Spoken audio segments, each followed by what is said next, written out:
So in today's lecture, we will be gonna studying the chapter of the first year, that is the chemical bonding. अच्छा, अब बात क्या आती है, इतना बड़ा चैप्टर कैसे होगा? भाई हो जाएगा, मसले वाली बात नहीं है, कराने के लिए हम हैं और कोई टेंशन वाली बात नहीं है, सब हो जाएगा। क्योंकि इसमें मसला ये है, एक तो ये चैप्टर वैसे ही इतना लेंथी है, ऊपर से पीएमडीसी ने ये किया कि इस चैप्टर में सेकंड ईयर के टॉपिक्स को इंक्लूड कर दिया फ्रॉम द एसपीडीएफ एलिमेंट्स। मेरे लिहाज से उन्होंने बिल्कुल सही किया है, क्योंकि अगर हमें एसपीडीएफ ब्लॉक एलिमेंट्स को पढ़ना है तो उससे पहले हमें केमिकल बॉन्डिंग से कुछ टर्म्स याद करनी होंगी। तो इसका बेनिफिट ये है कि जब मैं केमिकल बॉन्डिंग पढ़ाऊँगा तो मैं एसपी और डी ब्लॉक एलिमेंट्स की कुछ चीज़ें नहीं पढ़ाऊँगा जब मैं वो चैप्टर पढ़ाऊँगा। तो इसलिए केमिकल बॉन्डिंग को इतनी अच्छी तरह बिठा लो अपने जहन में, और इससे इतने एमडी कैट में केमिस्ट्री के एमसीक्यूज आते हैं मैं आपको बता नहीं सकता। और ये मोस्ट इंपॉर्टेंट चैप्टर है, एटॉमिक स्ट्रक्चर, और ये दोनों बराबर की वैल्यू रखते हैं आपके एमडी कैट में। सो केमिकल बॉन्डिंग पे अगर ग्रिप हासिल कर ली तो सेकेंड ईयर के पूरे सिलेबस पे ग्रिप हासिल कर ली, और फर्स्ट ईयर के पूरे सिलेबस पे ग्रिप हासिल कर ली। सो इस चैप्टर को आज हम इंशाल्लाह पढ़ने जा रहे हैं, और इस चैप्टर की हर एक चीज़ को हम बहुत अच्छी बेसिक टर्मिनोलॉजी से स्टार्ट करके एंड एडवांस तक जाएंगे। सो हर चीज़ को हम बहुत समझ कर पढ़ेंगे। और इस चैप्टर को बस यार मैं कह रहा हूँ घबराना नहीं, मुश्किल थोड़ा सा होगा मगर इतना नहीं है मुश्किल, समझोगे तो आसान होगा। सो स्टार्ट करते हैं, बिस्मिल्लाहिर्रहमानिर्रहीम। The most lengthiest chapter of the second year, that is first year chemistry, that is the chemical bonding. So number first मेरे पास टर्म है atomic ready.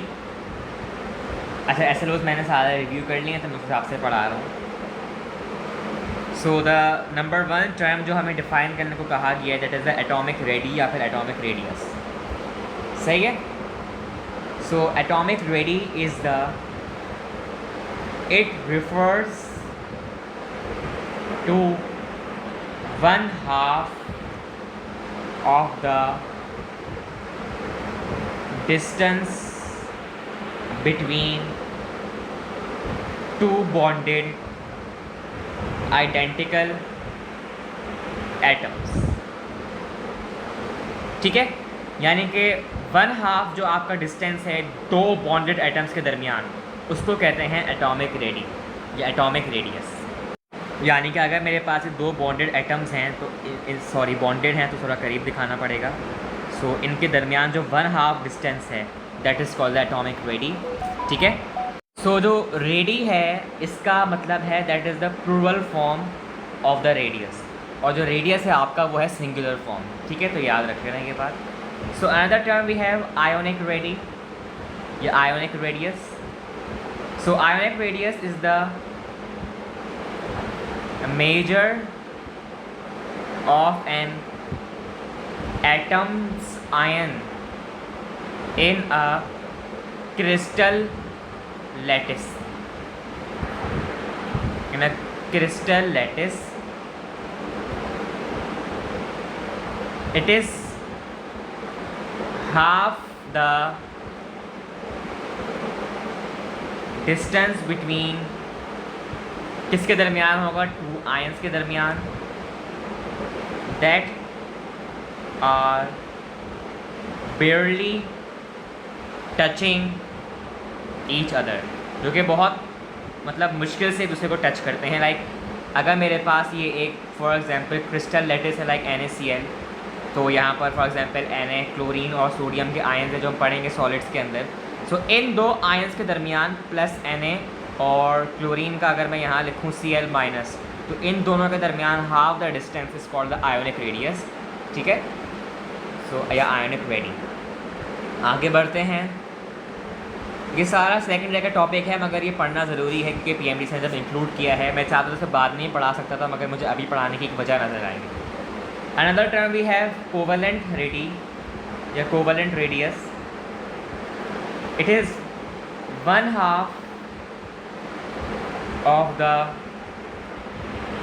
covalent bond distance of a molecule whose atoms are singly bounded। देखो जो आपका covalent bond होता है उसका मतलब होता है शेयरिंग ऑफ इलेक्ट्रॉन पेयर्स। तो अगर ये मेरे पास दो मॉलिक्यूल्स हैं और ये एक सिग्मा बॉन्ड से बॉन्ड है आपस में, तो इनके दरमियान जो 1/2 ऑफ द डिस्टेंस है that is called the covalent radius. ठीक है। Another term we have ionization energy. अब ये सब हमारा और मतलब एडवांस टॉपिक शुरू हो रहा है। So ionisation energy is the energy required to remove the most loosely bonded electron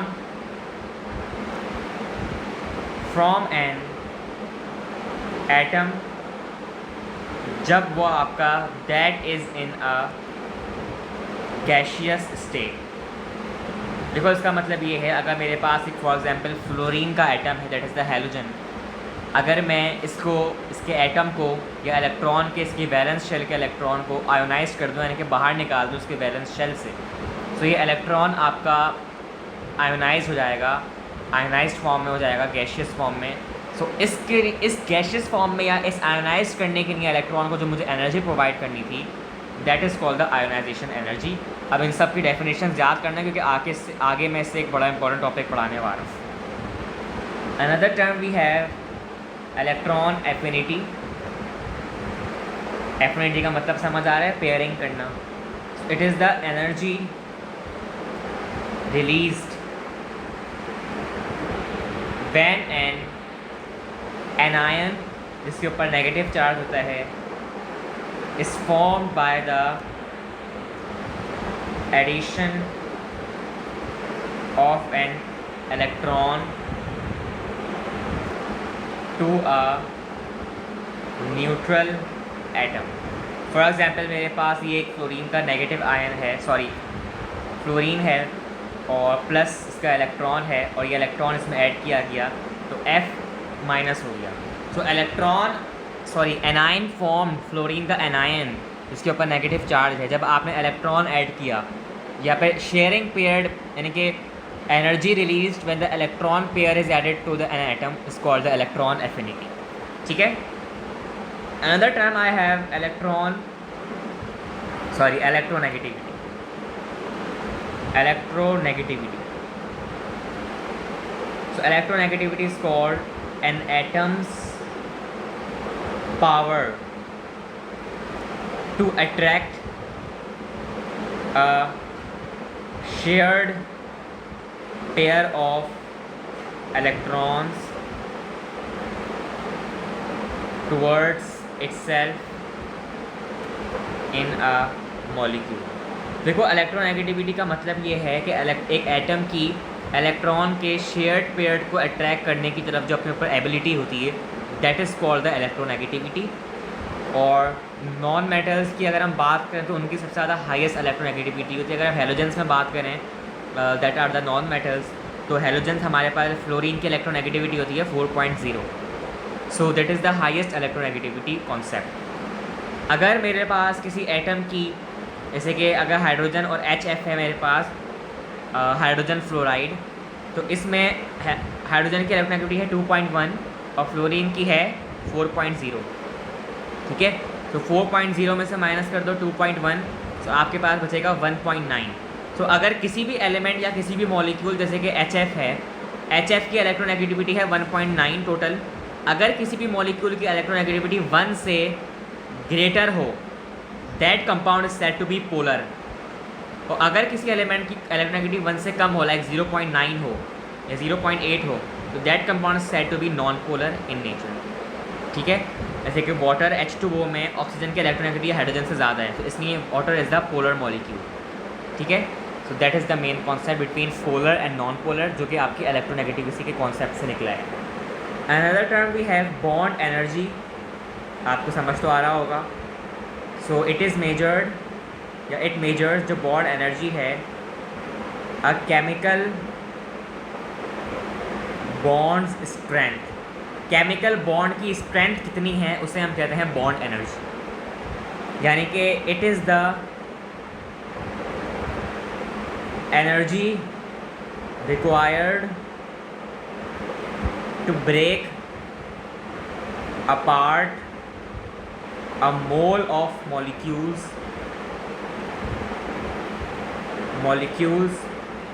into its constituent atoms। अब इसका मतलब क्या है वो समझाता हूँ मैं।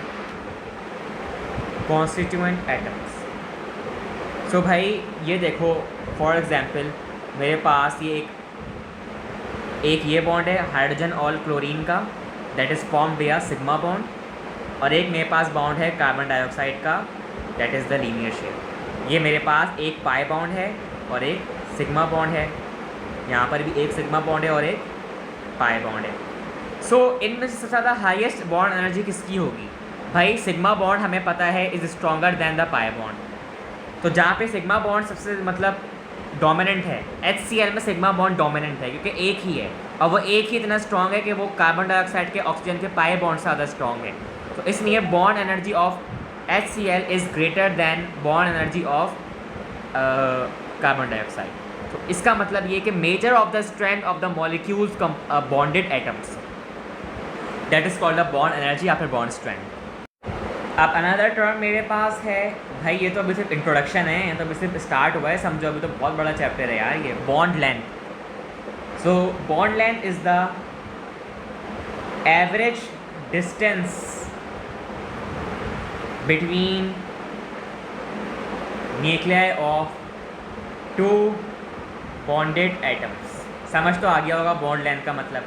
अब इसका एक कॉन्सेप्ट है, अगर ये एक एटम है और ये एक एटम, दोनों एक दूसरे से इतनी लेंथ से लाइक 4 सेंटीमीटर से बॉन्डेड है, और ये एक बॉन्ड है, इतना लंबा डिस्टेंस है, और ये 8 सेंटीमीटर के डिस्टेंस से बॉन्ड है, तो लेंथ तो इसकी ज़्यादा है 8 सेंटीमीटर वाली की और 4 सेंटीमीटर वाले की कम है, मगर बॉन्ड स्ट्रेंथ किसकी सबसे ज़्यादा है? भाई जिसकी बॉन्ड लेंथ आपके पास कम होगी उसकी बॉन्ड स्ट्रेंथ आपके पास सबसे ज़्यादा होगी। ये रिलेशन याद कर लो। तो यहाँ पे 4 सेंटीमीटर वाले बॉन्डेड की सिस्टम की बॉन्ड स्ट्रेंथ सबसे ज़्यादा है, ठीक है। That is the main concept behind this. तो अब यहाँ पर हमारी डेफिनेशंस ख़त्म हुई। अब हम जिस चीज़ के ऊपर बढ़ने जा रहे हैं, अगर वो चीज़ आपने दिमाग में बिठा ली तो आपका पूरी केमिस्ट्री ही बैठ गई आपके दिमाग में। तो अब हम स्टार्ट करते हैं मेन चीज़, जिसमें सबसे ज़्यादा मैं टाइम लगाऊंगा और सबसे अच्छी तरह आपको समझाऊंगा इंशाल्लाह। सो अब मेरे सामने एक कॉलम और एक टेबल बना हुआ है। देखो इस टेबल को अगर याद करोगे बल्कि समझ के पढ़ोगे मेरे साथ, तो आपका यही टॉपिक यही चैप्टर क्लियर होगा। नहीं पढ़ सकते तो फिर आगे आप कुछ नहीं मतलब समझ सकते इसके हिसाब से। तो आपको इसमें ग्रिप हासिल होना चाहिए लाजमी, ठीक है ना। तो स्टार्ट करते हैं with the first property we have atomic radii, और ट्रेंड यानी कि उसके जो चीज़ें हो रही हैं उसके अंदर, और ग्रुप वाइज और पीरियड वाइज। पीरियोडिक टेबल में हमें पता है जो हॉरिजॉन्टल कॉलम होता है that is called the period and the vertical column is the group. We have 7 groups and 18 periods I think. And factors यानी कि क्या क्या फैक्टर्स पे डिपेंड करते हैं, और एनामोलस बिहेवियर यानी कि उसकी अनयूजुअल प्रॉपर्टी कि इस ग्रुप में या इस चीज़ में इसका अनयूजुअल बात क्या है। So property number 1 we have atomic radius. Trend इसका है ग्रुप वाइज में अगर बात करूं, बल्कि ग्रुप को मैं लिखूंगा G से और पीरियड को मैं लिखूंगा P से, तो समझ जाना। ग्रुप वाइज में बात करूं, atomic radius along the group increases, INC लिख रहा हूं मैं और इंक्रीज का साइन बना रहा हूं।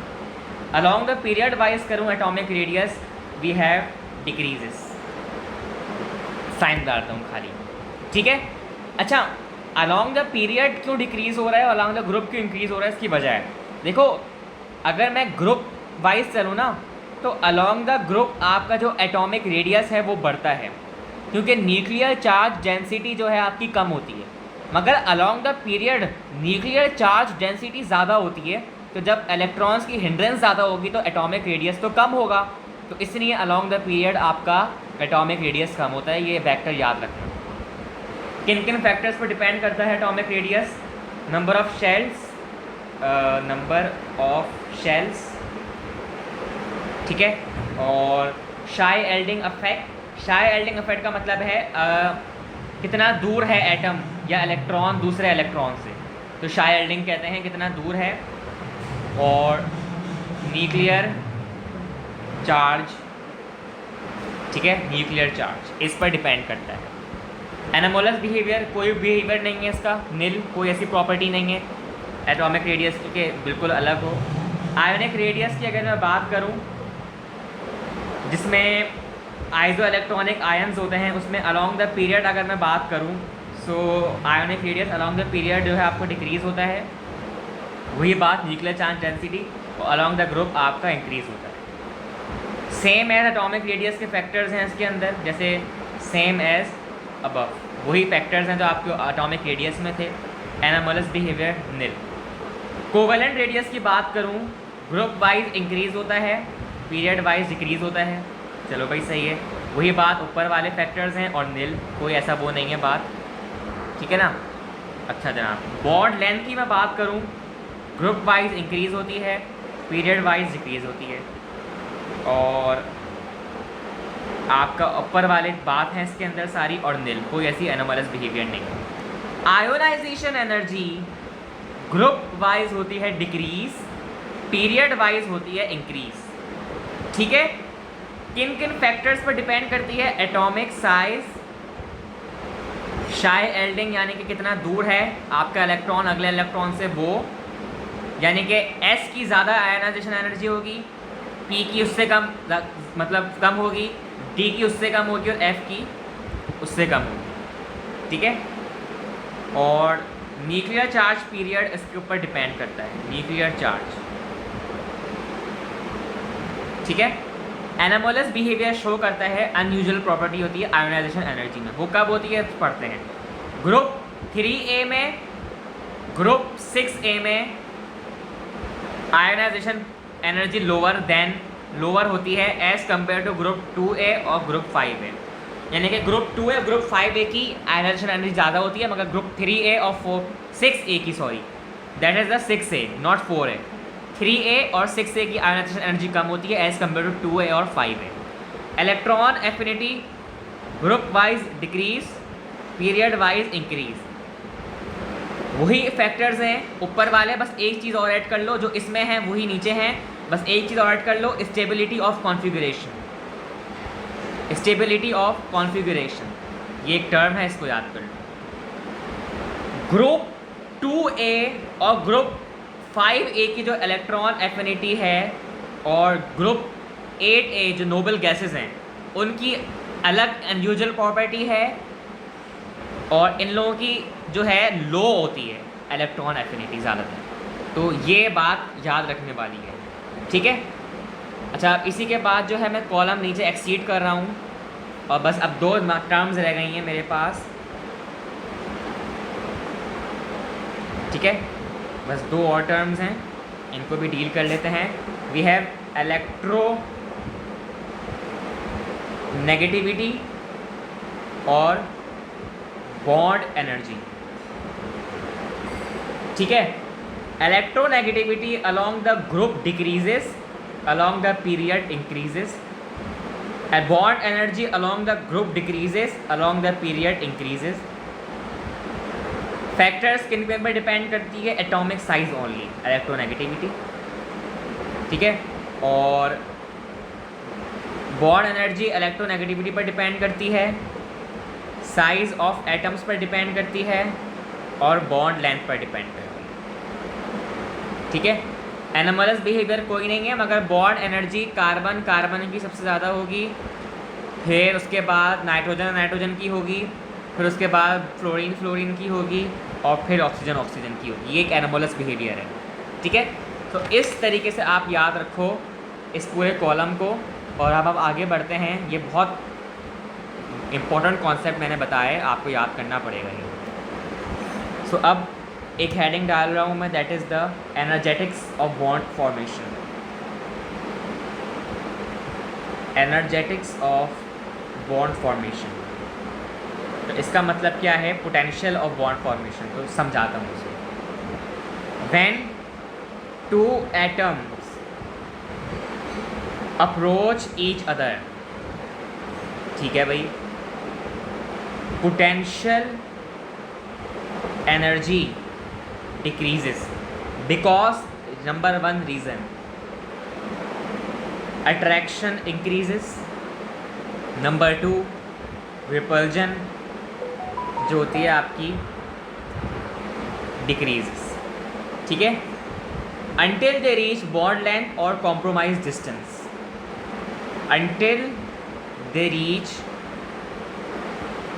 bond length या फिर compromise, एक मिनट, या फिर compromise distance। ठीक है, अब इसका मतलब क्या है मैं इसको ग्राफ में समझाता हूँ। तो फॉर एग्जांपल मेरे पास ये एक पॉइंट है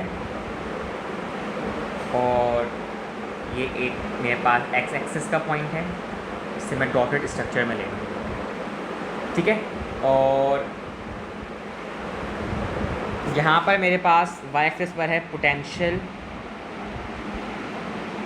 एनर्जी इंक्रीजिंग। ठीक है, और यहाँ मेरे पास पोटेंशियल एनर्जी है 436 किलो जूल पर मोल।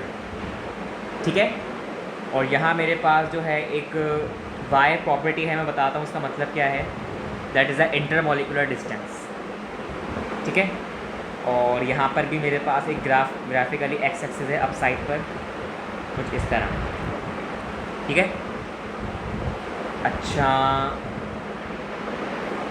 यहाँ मेरे पास इंटरमोलिक्यूलर आपस में डिस्टेंस है और ये मेरे पास y है और ये मेरे पास x है और यहाँ पर मेरे पास x नॉट x। हाँ ठीक है, तो अब मेरी बात गौर से, पहले तो मैं ग्राफ बना रहा हूँ कुछ इस तरीके का और फिर कुछ इस तरीके का मैं बना रहा हूँ ग्राफ, और ये पॉइंट है A। यहाँ मैंने एरो हेड बनाया अप साइड, यहाँ मैंने बनाया अप साइड, यहाँ मैंने बनाया लोअर साइड, यहाँ मैंने बनाया लोअर साइड और यहाँ मैंने बनाया लोअर साइड। ठीक है, और इंटरमोलिकुलर डिस्टेंस आपका इस तरह। सो इसका मतलब ये है इस वाले एरो का energy increases due to repulsion between the nuclei. जब रिपल्जन होगी तो एनर्जी ज़्यादा चाहिए होगी उनको रिपल्सिव करने के लिए। यहाँ पर क्या है, इस वाले पॉइंट पे इक्विलिब्रियम बॉन्ड डिस्टेंस हो गया पैदा बिटवीन हाइड्रोजन एटम्स। यह हाइड्रोजन एटम का ग्राफ है और वो इक्विलिब्रियम बॉन्ड डिस्टेंस है 74.4 pm का। एक यूनिट है pm में हम कहते हैं, वैसे तो हम एंगस्ट्रॉम भी कहते हैं आपके डिस्टेंस को। 75.4 pm इक्विलिब्रियम डिस्टेंस हो गया। और एनर्जी लोअरिंग, यहाँ पर आप देख सकते हो energy lowering due to bond formation. जैसे ये बॉन्ड फॉर्म हो रहा है आपकी एनर्जी लो हो रही है। So hydrogen hydrogen bond, hydrogen hydrogen bond, hydrogen hydrogen bond और हाइड्रोजन हाइड्रोजन बॉन्ड। इस तरीके से मैंने इस ग्राफ को कंप्रोमाइज़ किया और दिखाया। सो ये बहुत आसान बात थी कि अट्रैक्शन और रिपल्जन की वजह से जो पोटेंशियल एनर्जी पर फ़र्क पड़ता है, दैट इज़ जो हमने इस वक्त शो कराया। ठीक है, ये बहुत हाई लेवल का मैं इसलिए पढ़ा रहा हूँ क्योंकि भाई समझना ज़रूरी है। नहीं समझोगे तो फिर मसला हो जाएगा पीएमटीसी में, और केमिस्ट्री के वैसे ही 54 MCQs आ रहे हैं भाई। अब एक टर्म है आयोनिक बॉन्डिंग। ठीक है, so an ionic bond is formed when a metal atom transfers one or more electrons to another atom। अच्छा भाई, ये तो बड़ी आसान बात हो गई। चलो उसको इक्वेशन से समझते हैं। मेटल सोडियम लिया, इसने अपना इलेक्ट्रॉन जो है ट्रांसफ़र किया और खुद कैटाइन बन गया, पॉजिटिव चार्ज। फ्लोरीन ने क्या किया, इसका फ़ायदा उठाकर F नेगेटिव हो गया। ठीक है, इलेक्ट्रोनेगेटिव बन गया। That is called the ionic bonding. अच्छा भाई, आयंस क्या होते हैं? चार्ज पार्टिकल्स होते हैं, एनाइन और कैटाइंस पता है, पॉजिटिव कैटाइन नेगेटिव एनाइन। ठीक है, अच्छा अब मेरे पास कुछ टर्म्स हैं जिसको मैं बताना चाह रहा हूँ। That is the oppositely charged ions get attraction, हमें पता है प्लस एट नेगेटिव को अट्रैक्ट करेगा, नेगेटिव प्लस को अट्रैक्ट करेगा, थ्रू इलेक्ट्रोस्टैटिक फोर्स, मैंने पढ़ाया था फिजिक्स में, इलेक्ट्रोस्टैटिक फोर्स की मदद से ऑफ अट्रैक्शन, तो ये MCQ में आ सकता है, टू फॉर्म आयोनिक बॉन्ड। ठीक है, इफ द इलेक्ट्रोनेगेटिव डिफरेंस या electronegativity difference between two atoms या फिर the atoms is equal to या फिर ग्रेटर देन 1.7, अब बात याद रखो, the bond forms between the atoms have more than 50% ionic character. समझ आई बात?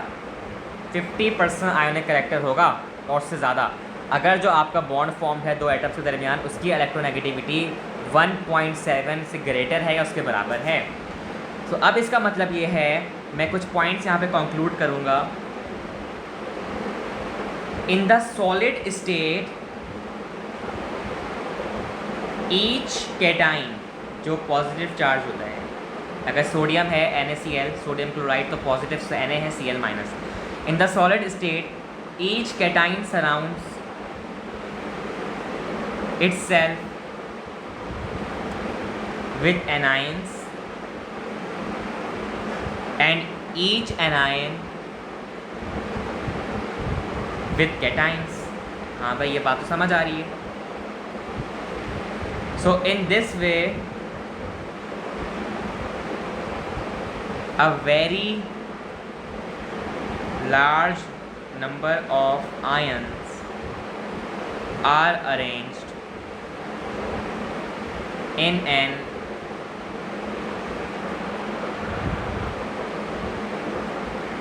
ordinary network called ionic crystals। समझ आ गई होगी बात, कुछ मुश्किल बात नहीं है कि आयोनिक क्रिस्टल फॉर्म में अरेंज होते हैं। एक मिनट, अच्छा जनाब। इसी के बाद जो है एक और बात ये है कि wait a minute, sorry for the disturbance. So जो आयोनिक कैरेक्टर्स होते हैं, आयोनिक बॉन्ड्स होते हैं, they are good conductors of electricity in fused state और एक्वस सॉल्यूशन। एक्वस सॉल्यूशन या फिर फ्यूज स्टेट में गुड कंडक्टर्स होते हैं। मोस्टली एक्वस या मोल्टन सॉल्यूशन में गुड कंडक्टर्स होते हैं। They are soluble in polar solvents, लेकिन NaCl जो आपका सोडियम क्लोराइड है टेबल सॉल्ट, वाटर में सॉल्युबल है क्योंकि water is a polar solvent, and insoluble in non polar solvents. ये हम सब SPDF की भी बातें पढ़ रहे हैं जो हम आगे अब नहीं पढ़ेंगे, अभी याद कर लो इन सब बातों को। सॉल्वेंट्स, ठीक है, have high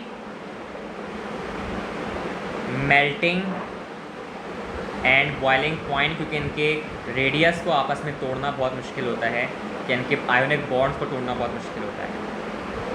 have strong force of attraction between cation and anion. So force of attraction यानी कि कूलम्बिक फोर्स, ठीक है। सो ये आपको कहा जाता है। तो यहाँ पर हमारा आयोनिक कैरेक्टर भी ख़त्म हुआ, ठीक है। अब हम नेक्स्ट टॉपिक के ऊपर बढ़ रहे हैं, that is the covalent bonding. अब हम पढ़ेंगे कोवलेंट बॉन्डिंग। नेक्स्ट पेज पे आ जाता हूँ। सो कोवलेंट बॉन्डिंग का मतलब क्या होता है इसको समझते हैं। इफ़ ड्यूप्लेट, जो हमारे पास एक ड्यूप्लेट होता है जिसके अंदर 2 इलेक्ट्रॉन्स होते हैं, या फिर ऑक्टेट जिसे हम कहते हैं, वैलेंस शेल 8 इलेक्ट्रॉन्स होते हैं, कंप्लीट है आपका bye sharing of electrons between 2 electronegative elements, then the bond is called the covalent bond. For example, ये मेरे पास एक कार्बन का है कंपाउंड और 1 2 3, बल्कि इसको इस तरह कर लेता हूँ मैं समझाने के लिए। ये कार्बन है 1 2 3 4, कार्बन की वैलेंसी 4 होती है, और यही कार्बन अगले कार्बन के साथ शेयरिंग ऑफ इलेक्ट्रॉन की मदद से 1 2 3 4 इलेक्ट्रॉन्स की मदद से, ये शेयरिंग ऑफ इलेक्ट्रॉन्स की मदद से ये दोनों आपस में बॉन्डेड हैं। That is called the covalent bonding. Covalent bond और नॉन कोवलेंट बॉन्ड का जो मतलब आपको समझ आया, इसके साथ साथ नॉन पोलर कोवलेंट बॉन्ड होता है एक, नॉन पोलर, और एक होता है polar covalent bond, polar covalent bond. तो इसको पढ़ते हैं। ऐसा इलेक्ट्रोनेगेटिव एलिमेंट जिनकी सेम इलेक्ट्रोनेगेटिविटी होगी, that is called the non polar electronegative. जैसे कि हाइड्रोजन की दोनों की सेम है, नाइट्रोजन डाइऑक्साइड की दोनों की सेम, डाई नाइट्रोजन की आपकी सेम है, ऑक्सीजन की, तो ये दोनों, अगर हाइड्रोजन 2 है, दोनों हाइड्रोजन की सेम इलेक्ट्रोनेगेटिविटी है ना, नाइट्रोजन सेम है, दोनों नाइट्रोजन की सेम इलेक्ट्रोनेगेटिविटी है ना, that is called the non polar compound. ठीक है, और इसे हम कहते हैं non polar covalent bond, non polar covalent और पोलर कोवलेंट। ठीक है, और जो इनके इलेक्ट्रॉन्स के शेयर्ड पेयर्ड है, इसमें shared paired of electrons remains exactly Midway, बिल्कुल मिड में रहते हैं बिटवीन एटम्स। ठीक है, अब जो पोलर कोवलेंट बॉन्ड है, इसमें दोनों एलिमेंट्स की क्या होनी चाहिए, डिफरेंट इलेक्ट्रोनेगेटिविटी। जब भी तो वो मैंने बताया था ना 1.0 से ग्रेटर होगी तो पोलर कहेंगे, डिफरेंट इलेक्ट्रोनेगेटिविटी होगी। और जो शेयर्ड पेयर ऑफ इलेक्ट्रॉन्स है वो कंटिन्यूसली आपकी शिफ्टिंग करेंगे slightly towards more electronegative elements. जो सबसे ज़्यादा इलेक्ट्रोनेगेटिव होगा उसकी तरफ इलेक्ट्रॉन ज़्यादा जाना पसंद करेंगे, and such bond is called the polar covalent bond, like HCl और H2O और carbon dioxide CO2, these are the polar covalent bonds. ठीक है, सो ये हमारे पास बॉन्डिंग का कोवलेंट बॉन्ड था। अब लास्ट बॉन्डिंग की बात हो रही है, दैट इज़ जिसके बाद हम अपना मेन टॉपिक शुरू करेंगे of this chapter. So that is, इससे पहले हम बात पढ़ेंगे कोऑर्डिनेट कोवलेंट बॉन्ड, या फिर एक और नाम देते हैं डेटिव बॉन्ड। तो इसका मतलब ये है, सबसे पहले जो लोन पेयर्स होते हैं, लोन पेयर्स ऑफ इलेक्ट्रॉन्स के दरमियान होती है कोऑर्डिनेट कोवलेंट बॉन्डिंग या फिर डेटिव बॉन्डिंग। अब लोन पेयर क्या होता है भाई, जैसे कि अमोनिया NH3, ठीक है, इसमें जो आपके पास अमोनिया का शेप है वो कुछ इस तरीके का होता है, मैं बना के दिखा देता हूँ। नाइट्रोजन और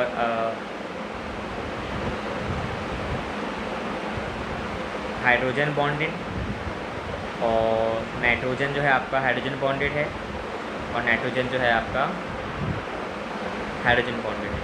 अब यहाँ पर इसके ये 2 फ्री इलेक्ट्रॉन्स हैं, एक फॉर एग्जांपल ये है और एक ये है, this is called the lone pair. So lone pair या फिर डेटिव बॉन्डिंग या फिर कोवलेंट बॉन्डिंग के जो सबसे एग्जाम्पल कॉमन है, that is the NH3 ammonia, sorry NH4, NH3 नहीं है, NH4 है, मैंने क्या बना दिया, हाँ NH4। ठीक है, so that is the NH4 ammonia आपके पास जो है डेटिव बॉन्डिंग या कोवलेंट बॉन्डिंग की एक बहुत बड़ी एग्जाम्पल है। तो इसको समझते हैं, इस कॉन्सेप्ट को। यानी कि 3 हाइड्रोजन्स तो बॉन्डेड हैं, मगर एक हाइड्रोजन का जो लोन पेयर है वो उसका फ्री इलेक्ट्रॉन है, that is called the lone pair, and this type of bonding is called the covalent coordinate covalent bond या फिर डेटिव बॉन्ड। तो अ बॉन्ड फॉर्म बाय, एक मिनट, bond form by transfer and followed bye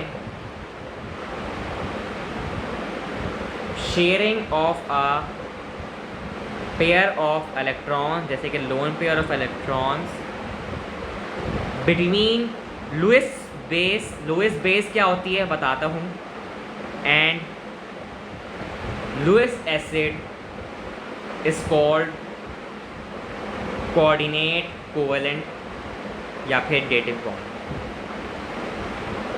ठीक है, तो ये हमारे पास एक कॉन्सेप्ट है। लुईस बेस और लुईस एसिड क्या होता है मैं बताता हूँ। इस डेफिनेशन को याद रखना और इस कॉन्सेप्ट को याद रखना। सो लुईस बेस और लुईस एसिड क्या होता है इसको समझाता हूँ। कभी भी आपके पास कोऑर्डिनेट कोवेलेंट बॉन्ड जब दिया होगा ना, उसके ऊपर जैसे कि NH4 है, इसके ऊपर ऐसा साइन बना होगा एरो का, तो आप पहचान जाओगे कि डेटिव बॉन्ड है। कुछ जगहों पे नहीं दिया होता, मगर आपको याद होना चाहिए एग्जाम्पल्स के तौर पे। सो एटम, आयन या मॉलिक्यूल डोनेटिंग इलेक्ट्रॉन पेयर, जो भी एटम या आयन या मॉलिक्यूल जब भी इलेक्ट्रॉन के पेयर को डिनोट कर दे या फिर इलेक्ट्रॉन पेयर डोनर, उसे हम कहते हैं लुईस बेस। ये हम एसिड बेस में पढ़ेंगे आगे चैप्टर में, फर्स्ट ईयर में। और एटम, आयन या molecule electron pair accepting is called Lewis acid. Acid में भी ए आ रहा है, एक्सेप्टिंग में भी ए आ रहा है, समझ जाना लुईस एसिड है accepting pair of electron. Coordinate bonds जो आपको मैंने दिखाया are form between atoms only if they are already bonded covalent. अगर अमोनिया में हाइड्रोजन और नाइट्रोजन बॉन्डेड है तो वो कोवेलेंट बॉन्ड से फॉर्म्ड हुए हुए ना आपस में, शेयरिंग ऑफ इलेक्ट्रॉन की मदद से। अब वो अलग बात है कि उनका जो लोन पेयर है वो पार्टिसिपेट नहीं कर रहा, सही है ना।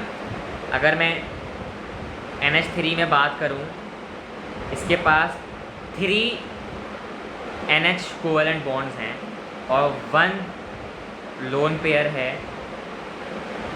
और ये जो लोन पेयर है ये डोनेट कर रहा है H+ proton ion to form ammonia NH4, ammonium ion.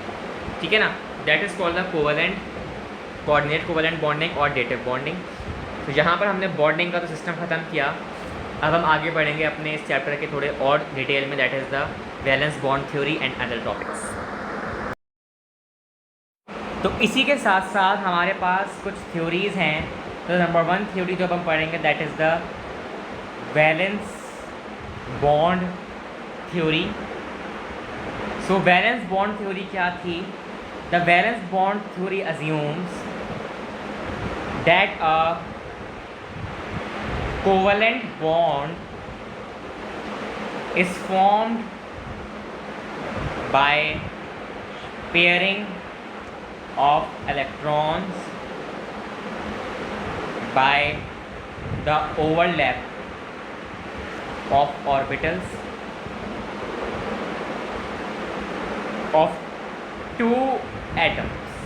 2 atoms के ऑर्बिटल्स की ओवरलैप और पेयरिंग ऑफ इलेक्ट्रॉन्स की मदद से आपके बॉन्ड फॉर्म करता है covalent, that states the valence bond theory.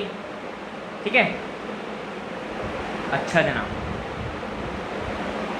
2 orbitals each containing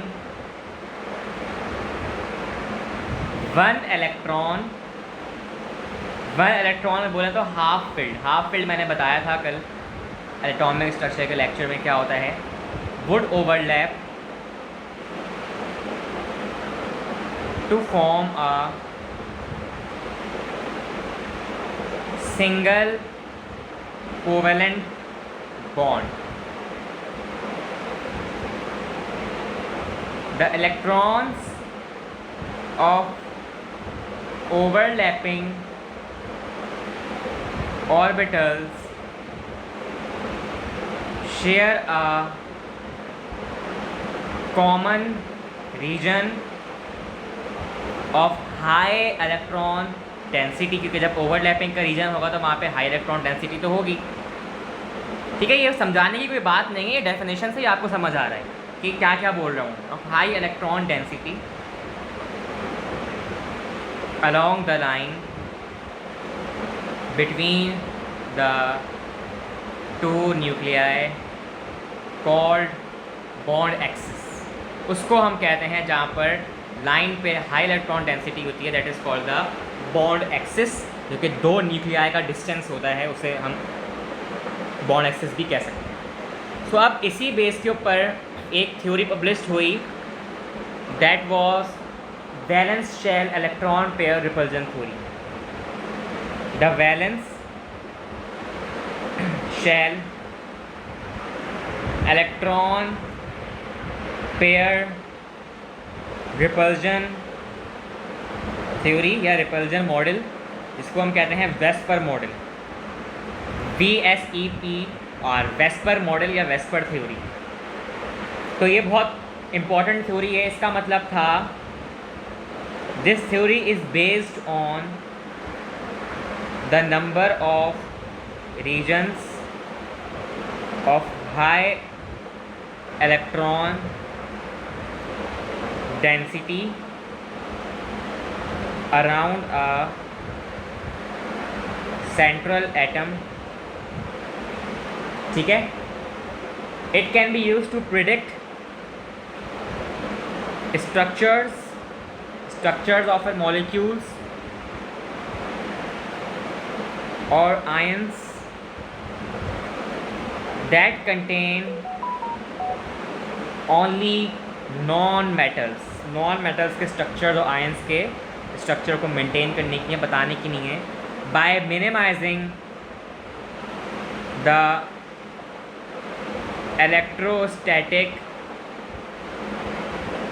repulsion, ताकि इलेक्ट्रोस्टैटिक रिपल्जन मिनिमाइज हो between the regions of high electron density. जहाँ पर हाई इलेक्ट्रॉन डेंसिटी होगी वहाँ रीजन ऑफ अट्रैक्शन ज़्यादा होगा।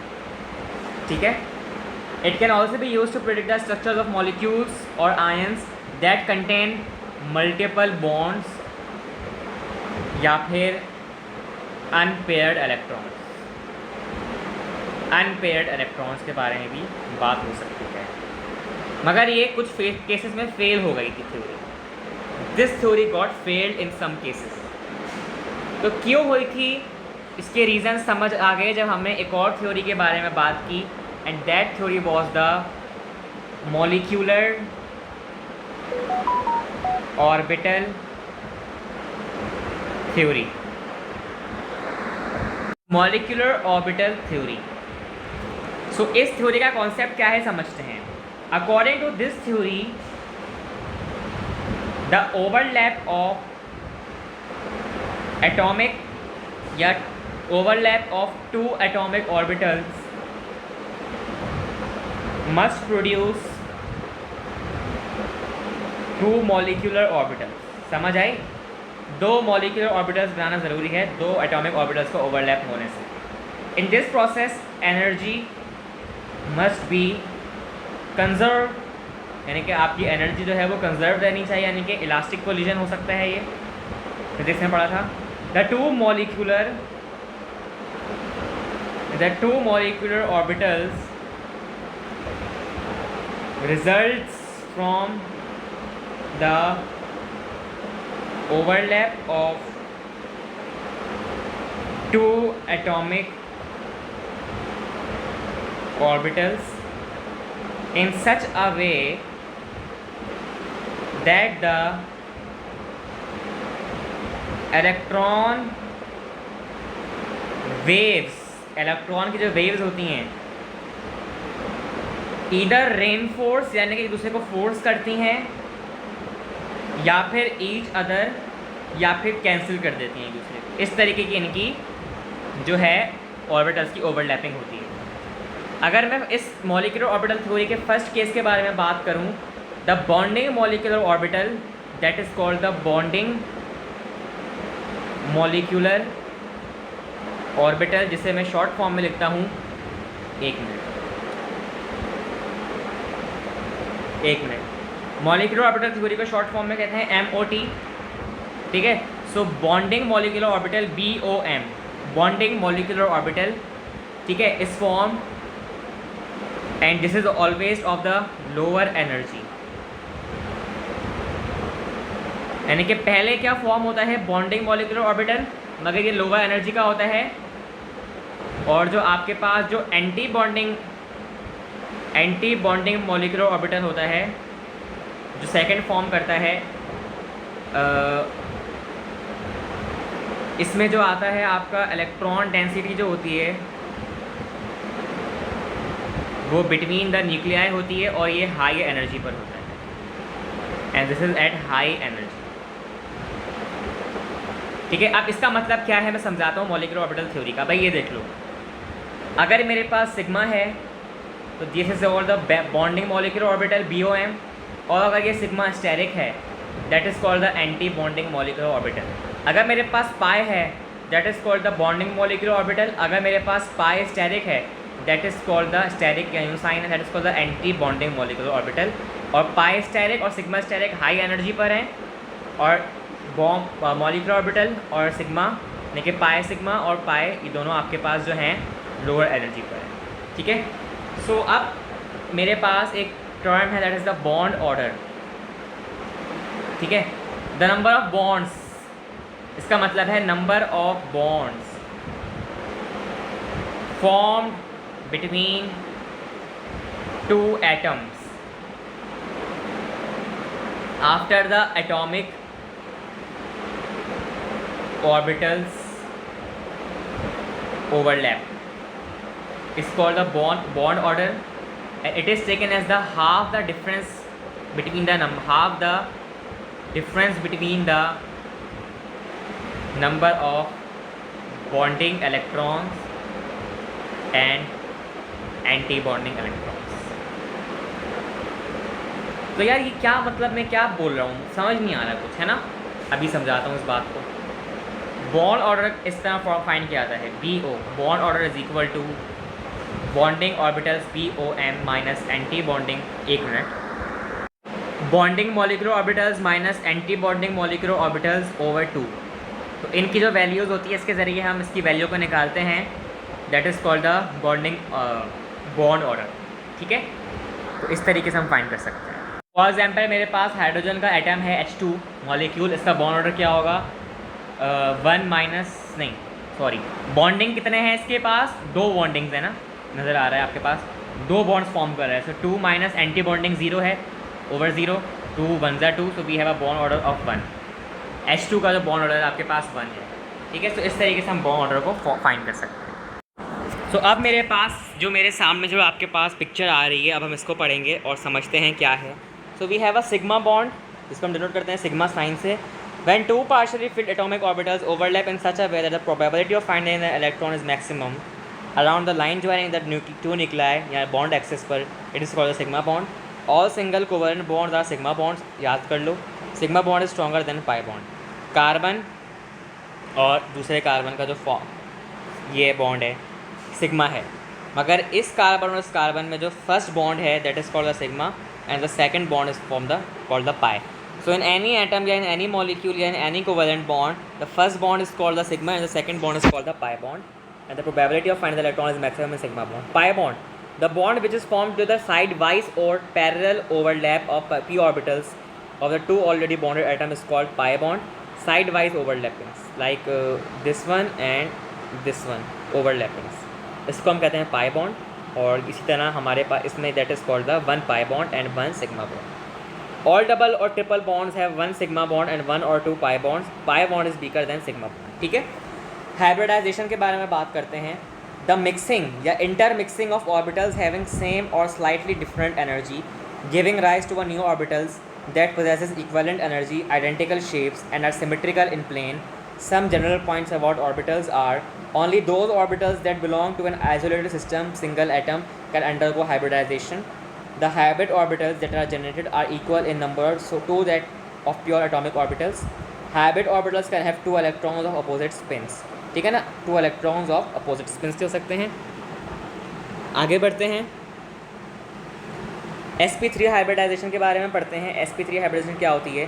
The mixing of 1s and 3p orbitals to form 4 equivalent sp3 hybrid orbitals called sp3 hybridization. Each sp3 orbital has 25% s character, ये terms याद करना, and 75% p character. These sp3 orbitals are directed from the center of a regular tetrahedron to its 4 corners। जैसे कि methane का हमारे पास molecule होता है CH4, so this is called the sp3 hybridization. ठीक है, मीथेन CH4 इसकी एग्जाम्पल है। और the angles between tetrahedrally arranged orbitals are 109.5, इसके दरमियान जो angle that is 109.5 degree cent. ठीक है, for example in the molecule of methane there is sp3 hybridization. 1s and 3p orbitals of carbon give rise to 4 equivalent sp3 hybrid orbitals. The 4 sp3 hybrid orbitals of the carbon atom overlap with 1s orbitals of 4 hydrogen atoms to form a methane molecule which contains 4 sigma bonds each due to sp3s overlap, and each HCH bond angle is 109.5। ठीक है, बहुत आसान बात है, ये तो हम पता नहीं कब से पढ़ते आ रहे हैं, सेकंड ईयर में भी पढ़ी और फर्स्ट ईयर में भी पढ़ी। sp2 हाइब्रिडाइजेशन के बारे में पढ़ते हैं। The mixing of 1s and 2p orbitals to form 3 equivalent sp2 hybrid orbitals termed sp2 hybridization। Each sp2 hybrid orbital consists of s and p in the ratio of 1:2, 1s and 2p। These 3 sp2 hybrid orbitals are coplanar, lie in the same plane। ऐसे orbital जो coplanar होते हैं, coplanar यानी कि एक ही plane में लाया करने वाले, एट 120 डिग्री सेंटीग्रेड या एंगल, सॉरी सेंटीग्रेड बोल दिया, 120 angle. A typical molecule example is the ethylene C2H4। ठीक है, इस is also called the ethene CH2 और CS2। 2 sp2 hybrid orbitals of each carbon atom with a linear overlap with 1s orbitals of the 2 hydrogen atoms to form sigma bonds, while the remaining sp2 orbital on each carbon atom overlaps axially to form a sigma bond. The remaining 2 unhybridized p orbitals on 2 carbon, बस इसको समझ लो, बाकी जो example याद कर लेना। Atoms are parallel and perpendicular to the axis joining the 2 nuclei.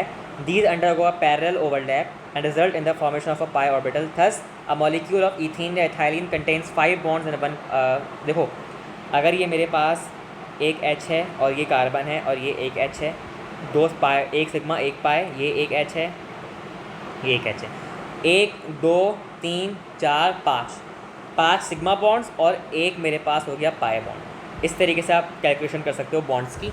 और जो कार्बन और हाइड्रोजन के दरमियान जो बॉन्ड ऑर्बिटल ओवरलैप होता है, हाइड्रोजन का होता है S और कार्बन का होता है sp2 इथाइन में, तो sp2s ऑर्बिटल कह सकते हैं। या अगर मीथेन की बात करूं तो H का हाइड्रोजन और कार्बन का sp3, तो sp3 मीथेन में। sp हाइब्रिडाइजेशन की बात करते हैं, when 1s and 1p orbital combine to give 2 hybrid orbitals, the process called sp hybridization. The sp hybrid orbital lobes at an angle of 180 degree from each other. It means that the axes of the 2 sp orbitals form a single straight line. They are coaxial। coaxial का मतलब है single straight line, coplanar का मतलब है एक ही plane में लाया करने वाले। In acetylene that is the ethyne C2H2, the 2 sp2 hybrid orbitals of 2 carbon atoms linearly overlap and form a pi sigma bond. Between them, the 2 py and pz remain unhybridized। Ethyne में 2 पाई और 2 pz आपके पास remain unhybrid रहते हैं, और while ethene में आपके पास सिर्फ py आपके पास अनहाइब्रिड रहते हैं। Orbitals are perpendicular to each other and to a line through the center of the 2 sp hybrid orbitals. They overlap to form the pi bonds between 2 carbon atoms। इसको इस तरीके से देखो, ये मेरे पास है H, एक सिग्मा एक सिग्मा एक सिग्मा, 3 सिग्मा 1 2 2 पाई। ठीक है, और इसमें अगर मैं ओवरलैपिंग देखूँ, हाइड्रोजन की हो गई S, कार्बन हाइड्रोजन की हो गई sp हाइब्रिडाइजेशन, और py और pz रिमेन अनहाइब्रिडाइज्ड। ठीक है, और ये परपेंडिकुलर आपके पास जो है, सॉरी पैरेलल ओवरलैपिंग होती है इनके पास। ठीक है, यहाँ पे लिखा हुआ भी होगा सॉरी परपेंडिकुलर ये लोग आपस में ओवरलैप करते हैं, ठीक है। sp2 में आपके पास परपेंडिकुलर और पैरेलल दोनों होती है। तो अब ये हमारे पास हाइब्रिडाइजेशन का कॉन्सेप्ट खत्म हुआ, सिग्मा बॉन्ड और पाई बॉन्ड। अब हम बढ़ते हैं आगे की जानिब। सो अब इस चैप्टर के अल्हम्दुलिल्लाह हम एंड पर हैं तकरीबन, और बस कुछ मेन कॉन्सेप्ट रह गया था बताना, अब वो बताना ज़रूरी है। अगर ये नहीं समझा तो आगे आपने चैप्टर ही नहीं समझा। So let's start with the another table. तो वो टेबल है कुछ छोटी सी है, सही है, बल्कि थोड़ा सा सेंटर में ले आऊँगा, ठीक है। सो ऊपर मैंने यहाँ लिखा है, एक मिनट, बिल्कुल, lone pair plus sigma bonds, और जहाँ मैंने लिखी हाइब्रिडाइजेशन। अब इसको जहन में बिठा लो, हो जाएगा चैप्टर कंप्लीट। हाइब्रिडाइजेशन है sp, तो लोन पेयर और सिग्मा बॉन्ड्स होंगे 2। हाइब्रिडाइजेशन है sp2, तो लोन पेयर और सिग्मा बॉन्ड्स होंगे 3। हाइब्रिडाइजेशन है sp3, तो लोन पेयर सिग्मा बॉन्ड्स होंगे 4। हाइब्रिडाइजेशन है dsp3, लोन पेयर और सिग्मा बॉन्ड्स होंगे 5। हाइब्रिडाइजेशन है d2sp3, तो मेरे पास होंगे 6। बस इस टेबल को याद करना, ठीक है। आगे क्या करना है मैं बताता हूँ। अब जो हमने बात करी थी वेस्पर थ्योरी के बारे में, याद है वेस्पर थ्योरी, इसके कुछ की कॉन्सेप्ट्स और इसके कुछ कंक्लूजन्स हैं जो आपको याद करनी होंगी। नंबर 1, इलेक्ट्रॉन्स या electrons pairs remain maximum distance to avoid repulsion. समझ आ गई बात, कोई मुश्किल ही नहीं थी इसमें बात, तो वेस्पर थ्योरी ने ये कहा। Number 2, bond pairs and lone pairs determine geometry,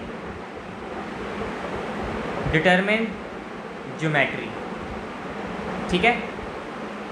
lone pair की जो रिपल्सिव फोर्स होती है सबसे ज़्यादा होती है, फिर लोन पेयर बॉन्ड पेयर की रिपल्सिव फोर्स होती है, और फिर उससे कम होती है बॉन्ड पेयर और बॉन्ड पेयर की रिपल्सिव फोर्स। इसको याद कर लो सीक्वेंस को, ठीक है। अच्छा जनाब, double and triple bonds behave like single bond to determine geometry. अब इसमें मैं क्या समझाऊँ, सिर्फ नाम से ही पता चल रहा है आपको। अच्छा जनाब, सो अब मेरे सामने ये चैप्टर हो गया है ख़त्म, मगर अब जो मैं एक कॉलम बनाने जा रहा हूँ आपके सामने, अगर आपने इस कॉलम को याद कर लिया तो आपको इस चैप्टर की एक एक चीज़ समझ आ गई। मैं जानता हूँ मैं कब से यही कह रहा हूँ, मगर क्या करूँ, हर चीज़ इतनी इंपॉर्टेंट है तो मैं कुछ छुड़वा नहीं सकता, तो PMDC में आपको छोड़नी भी नहीं पड़ेगी। तो हेडिंग है नंबर ऑफ, ये लास्ट टॉपिक है, बॉन्डेड, एक minute, and lone pairs of electrons, and उसके साथ साथ शेप्स ऑफ मॉलिक्यूल्स का शेप जो बहुत इम्पॉर्टेंट है। सो आइए पढ़ते हैं। इससे पहले मैं वीडियो पॉज करके कॉलम बना देता हूँ। सो टेबल देख के घबराना नहीं है, सही है ना। स्टार्ट करते हैं। ये मेरे खुदा का वास्ता है कि याद कर लेना, ये टेबल समझ के पढ़ लो, इससे ज़्यादा MCQs आ ही नहीं सकते इस पूरे टॉपिक से, ठीक है ना। सो टाइप मेरे पास है AB। अब AB क्या है इसको छोड़, टाइप मेरे पास है AB, और इसमें टोटल नंबर ऑफ जो आपके पास इलेक्ट्रॉन्स हैं, इलेक्ट्रॉन पेयर नंबर है 2, बॉन्डिंग पेयर्स हैं 2, और लोन पेयर्स हैं 0, ठीक है। अरेंजमेंट ऑफ पेयर्स है लीनियर, ज्योमेट्री है इसकी लीनियर, शेप है इसका इस तरीके के साथ BAB, क्योंकि लीनियर है, एग्जाम्पल्स हैं इसके बेरियम क्लोराइड BeCl और मरकरी क्लोराइड HgCl। ठीक है, चलो भाई समझ आ गया, थोड़ा सा डर लगा था मगर क्लियर हो गया। अब आ जाओ आप जो हो 1 मिनट, बल्कि मैंने काम किया अपने केमिस्ट्री की बुक से, मैंने पिक्चर ले ली, मैंने बोला खामा मैं इतनी लंबी करके मैं टेबल बनाऊंगा समझाऊंगा, इससे अच्छा कोई टेबल बनी बनाई है उसके हिसाब से पढ़ा था। So bonding and the shape of molecules, number of bond pairs हैं 2, नंबर ऑफ लोन पेयर्स हैं 0, total number of electron pairs हैं 2, मॉलिक्यूलर शेप है लीनियर। एग्जाम्पल्स हैं बेरियम क्लोराइड, मरकरी क्लोराइड और CO, आपके पास है CO2 carbon dioxide. AB2 type है ये, ball and stick models AB2 type. Number of bond pairs हैं 3, लोन पेयर्स हैं 0, total number of electron pairs हैं 3। ज्योमेट्री है triangular planar, barium fluoride, aluminium bromide और CH2O।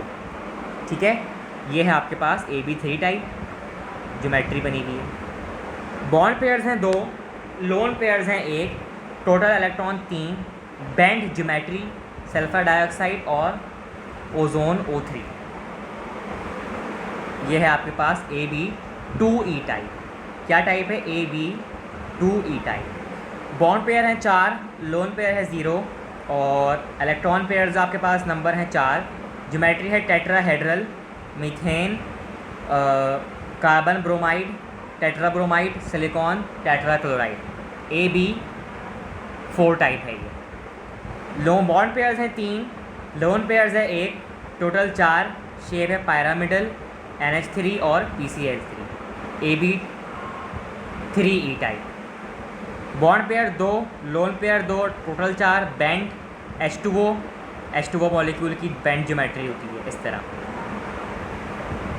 हाइड्रोजन सल्फाइड और sulphur dichloride, इस तरह है bent, that is the AB2E2 type.